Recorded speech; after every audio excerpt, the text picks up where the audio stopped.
महाराजों को अब थोड़े बहुत ऊपर से भी यदि ढीला हो जाए तो आप दुकान खोल सकते हो। तो आज तो आप लोग 1 घंटे तक तो प्रसाद उड़ा रहे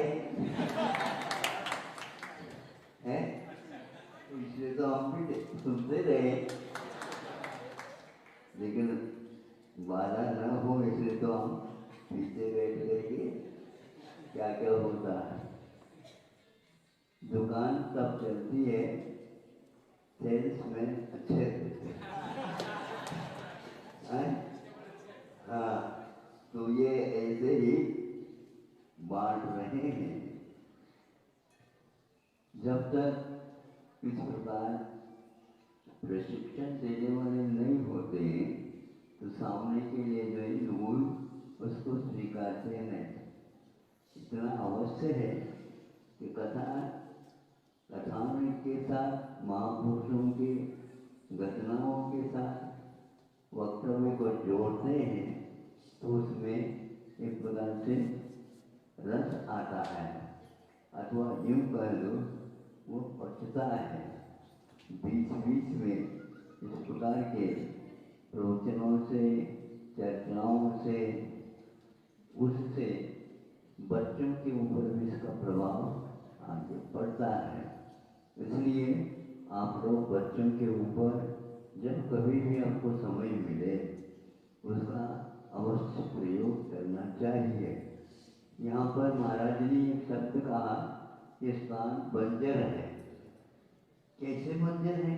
आपने अभी तो बोया ही नहीं कुछ यहाँ पे। आप बोलते अरे यहाँ पर बंजर नहीं महाराज, यहाँ तो अनार की खेती होती है, यहाँ नारंगी की खेती होती है, यहाँ तो यहाँ से प्रसिद्धि इसकी ऐसी है महाराज की इस चौकड़े के परिसर से कहाँ कहाँ तक नारंगी पहुँचते मालूम है।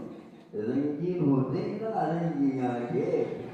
हाँ, तो यहाँ प्रसिद्ध है मुक्तागिरी के परिसर में। तो यहाँ तक पूरे यदि ये मंदिर होते तो इतने नारंगी का यहाँ से निर्यात हो कैसे सकता है? मांग पहले से आती है। हाँ, इसलिए यहाँ पर अवश्य बिक्री होगी। डरे रहो, गुरु जी ने एक बार कहा था, डरे रहो दरबार में, धका धनी की खाओ, एक दिन ऐसा आएगा आप धनी हो जाओ। यह एक प्रकार से गुरु जी ने इसलिए कहा था कि तुम जब तक कुछ बोलोगे नहीं तब तक वो बिकेगा नहीं। इसलिए बोलो, किंतु ऐसा बोलो जिसके द्वारा आवाज व्रत उससे प्रभावित हो जाए, उनकी रग रग में ये बात पहुंच जाए, क्योंकि यह जिनवानी की बात है। हम उसके जितने आरोहण करेंगे उतना ही हमारे लिए लाभ है। इन दिनों में विशेष विदेशी कथाएं, विदेशी चर्चाएं, विदेशी उपन्यास, विदेशी ही सारे कविताएं, भजन आदि आए हैं। न उसकी सीम है न पूछ है। ये स्थिति है। आज जो साहित्यिक गीतकार भी कोई भी विरले ही मिलते हैं, और सारे भजन के जो गुच्छक थे उसको कोई भी नहीं पढ़ता, नहीं गाता, किंतु उसमें ऐसे रस है कि उस सामने बाहर के जो रस है वो फीके पड़ जाते हैं, आत्मा तक वह पहुंच जाता है। आज आत्मा तक पहुंचाने वाले गीत की भी आवश्यकता है और संस्कार की भी आवश्यकता है। हमने सुना यहाँ पर कल कम से कम भी यहाँ पर आवेदन पत्र आए हैं लगभग 200 से भी ज़्यादा आए हैं। आप सुनिए तो सही, ये 200 आवेदन पत्र, उन्हीं 650 उसमें पुरुषों के भी हैं और इसमें महिलाओं के भी हैं, उसमें युवाओं और युवतियों के सभी के हैं। वो चाहते हैं कि हम स्वदेशी बने, हम परदेश की ही बात करते आए हैं और 250 वर्ष परदेशी बन करके रहे हैं, उसके परिणाम अभी भी जीवित है। उनको समाप्त करने के लिए सभी को तैयार होना पड़ेगा। तो उन जो आवेदन पत्रों को भी हमने सुना पढ़ा, ऐसा लगा कि यहाँ की जिज्ञासा बहुत तीव्र जिज्ञासा है। जिसको भूख नहीं लगती उसको भोजन नहीं कराना चाहिए। जब तक बच्चा उठता नहीं, माँ दूध नहीं पिलाते। हम भी इसी प्रकार करते हैं। यह मांग आ गई है तो इस ढंग से आई है। बहुत कम समय में, वर्षा के समय होते हुए भी सब लोग इसको चाहते हैं। यह भारतीय एक प्रकार से कलाएं, भारतीय एक प्रकार से कार्य है जो कि वह स्वयं के लिए भी है और पर के लिए भी है। जो यहाँ आप लोगों को रोजगार नहीं मिल रहा है, यह आप लोगों की कोई गलती नहीं। जो क्या क्या थे यहाँ पर भारत में और उनका क्या क्या प्रभाव रहा विदेशों तक, तो उसका पूरा का पूरा आपको इतिहास के माध्यम से ज्ञान होता है। किंतु बच्चों को ये कहा जाता है इतिहास से हमारे जीवन में कोई विकास होता ही नहीं। तो फिर भी यदि इतिहास पढ़ना है तो देश विदेश के जितने भी हैं थोड़े थोड़े कर लेते हैं। प्रशासन की परीक्षाओं में भी इसकी जो गहराई है वो नहीं आ पा रही है। इसलिए आप लोगों से कहना है कि यहाँ किसी भी प्रकार के श्रम से डरना नहीं, बल्कि श्रम से देश कितना उन्नत था ये आप लोगों को ज्ञात हो जाएगा। थोड़ी सी भी आप मांग कर रहे हैं वो अच्छी नहीं, किंतु उससे भी ज़्यादा आपके पास योग्यता है। एक लेख पढ़ा था और वह बिल्कुल लेखक ने इसको इसलिए भेजा था कि किसी भी प्रकार से इन युवाओं के ऊपर प्रभाव पड़ जाए जो आवारा जैसे घूम रहे हैं। अब हमारा भविष्य जो है किसी प्रकार से सुधरने वाला नहीं है। जो पैसा लगाया गया है अब वह वापस नहीं आने वाला, लेकिन ये गलत है। उसने ये लिखा था कोई बीटेक था, कोई एमटेक था, कोई बीकॉम था, कोई एमकॉम था, कोई प्रबंधन वाला था, आदि आदि। और इतना ही नहीं, आगे वह अनुसंधान करने वाला भी था, जिसको आप लोग पीएचडी शोध प्रबंध बोलते हैं। ये सारे के सारे केवल 6-7 हजार के आवेदन से प्रभावित थे।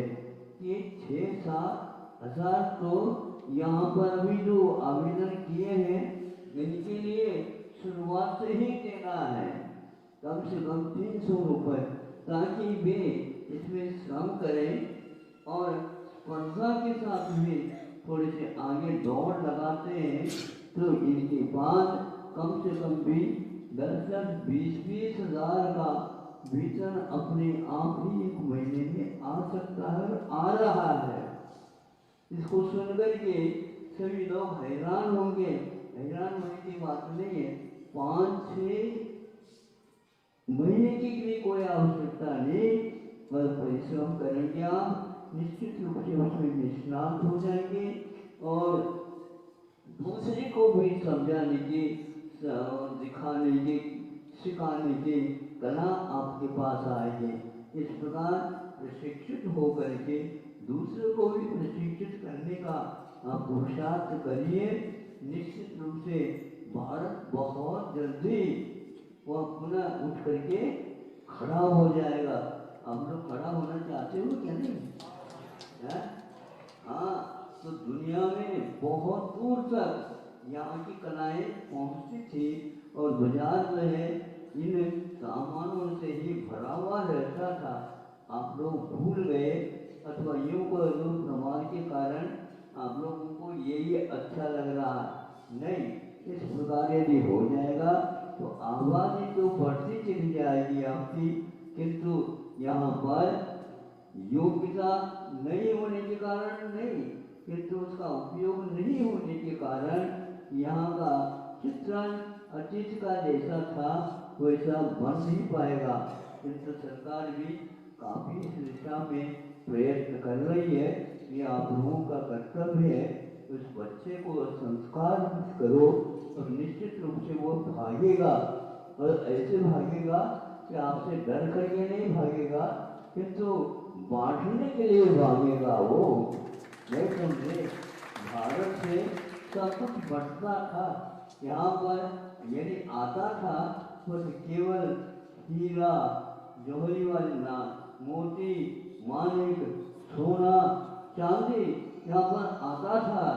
विदेशी लेखकों के द्वारा इतिहास में ये लिखा हुआ मिलता है। इसलिए आप लोग ऐसा नहीं कि बाजरा और क्यों आपने मक्का और यही आप बाजार में बेचते जाओ। ये जौहरी के बाजार हैं, यहाँ पर सोना चांदी के अलावा कुछ भी अच्छा नहीं लगता। आप लोगों को चाहिए उस बाजार को याद करो और यहाँ से वहाँ तक पहुँचा दो। गरीबों को आज थोड़ा थोड़ा पहुँच रहा है, लेकिन आप लोग उधर से ही जो खरीदना चाहते हैं, यह भारत की परंपरा है ही नहीं है। इसलिए पहले आप लोग क्या करो, रोटी न मांगो। सुन रहे हैं? रोटी न मांगो, रोटी बनाना सीखो। रोटी न बनाओ, रोटी बनाना सीखो। खिलाओ फिर खाओ। ये अति संवाद है, ये आपका कर्तव्य है। कभी भी यूं नहीं करेंगे। क्या करेंगे? महाराज के हाथ नीचे है और आप लोगों के हाथ बोलो ऊपर है, लेकिन ऊपर का हाथ कपड़ा होता। कहीं महाराज बैठ न जाए, बैठे हुए महाराज चले न जाए, अंतराय न हो जाए हमारे। इस प्रकार का आतिथ्य यहाँ का था, उसको आप लोग जीवित रखेंगे। और यही है, जो व्यक्ति भूखा है उसको पहले खिलाओ, फिर बाद में आप खाओ। इस प्रकार करेंगे तो यह व्रत यूं ही बन जाएगा। चलिए उस समय आप याद करो, हमारे महाराज कैसे रहते हैं। वो एक बार लेते हैं और वह भी बना करके नहीं लेते हैं, किंतु बना हुआ मिलता है वही लेते हैं। इस प्रकार उनका समय रहता है। तो इसको यदि सामने आ जाएंगे तो कई लोग इससे प्रभावित होंगे। यह था आतिथ्य, जिसको आप भूलो नहीं। कि यहाँ के राजा लोग भी समय पर थोड़ी बताऊंगा कि इसी प्रकार जीवन यापन करते थे। बहुत अच्छा, आज तो प्रारंभ हो गया। इधर आवेदन पत्र भी आ रहे हैं और उसका चयन करने का भी समय आएगा। आप लोगों को संकेत मिलेगा और बहुत जल्दी जो योजनाएं घोषित की आप लोगों ने अपने आंखों के सामने देखने का अवसर प्राप्त हो। ऐसा करो की